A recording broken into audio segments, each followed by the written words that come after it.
Hello বন্ধুরা, পুতুল কিচেনে আপনাদের সবাইকে স্বাগত। আজকের রেসিপি থোড়ের ঘন্ট। থোড়টাকে ছাড়িয়ে কুচি কুচি করে কেটে ধুয়ে রাখবো। আর নিয়েছি অল্প কুমড়ো আর আলু ও কুমড়ো ছোট করে কেটে ধুয়ে রাখবো। আর একটু আদা নিয়েছি, আদাটা বেটে নেব। গ্যাসের মধ্যে কড়াই বসিয়ে কড়াইয়ে জল দিয়ে দেব। জলটা ফুটে গেলে থোড়টা দিয়ে নুন আর একটু হলুদ গুঁড়ো দিয়ে নেড়ে চাপা দিয়ে দেব 5 মিনিটের মতন। গ্যাসটা এখানে মিডিয়ামে রাখবো। 5 মিনিট পর চাপা খুলে নেড়ে একটা ঝুড়িতে ঢেলে জলটা ঝরিয়ে রাখবো।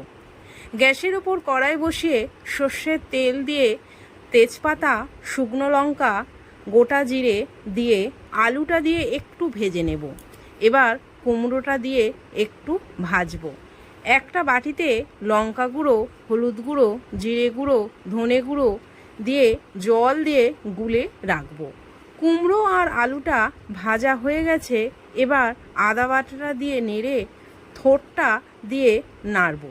স্বাদ মতন নুন, বাটিতে রাখা মশলাটা দিয়ে নেড়ে অল্প চিনি দিয়ে ভালো করে কষিয়ে জল দিয়ে নেড়ে চাপা দিয়ে দেব 5 থেকে 8 মিনিটের মতন। এখানে গ্যাসটা লোতে রাখবো। 8 মিনিট পর চাপা খুলে নেড়ে একটু ঘি দিয়ে নামিয়ে দেব। যদি আমার এই রেসিপিটা আপনাদের ভালো লাগে তাহলে লাইক, কমেন্ট ও শেয়ার করে দেবেন। সাবস্ক্রাইব করতে ভুলবেন না। ধন্যবাদ বন্ধুরা।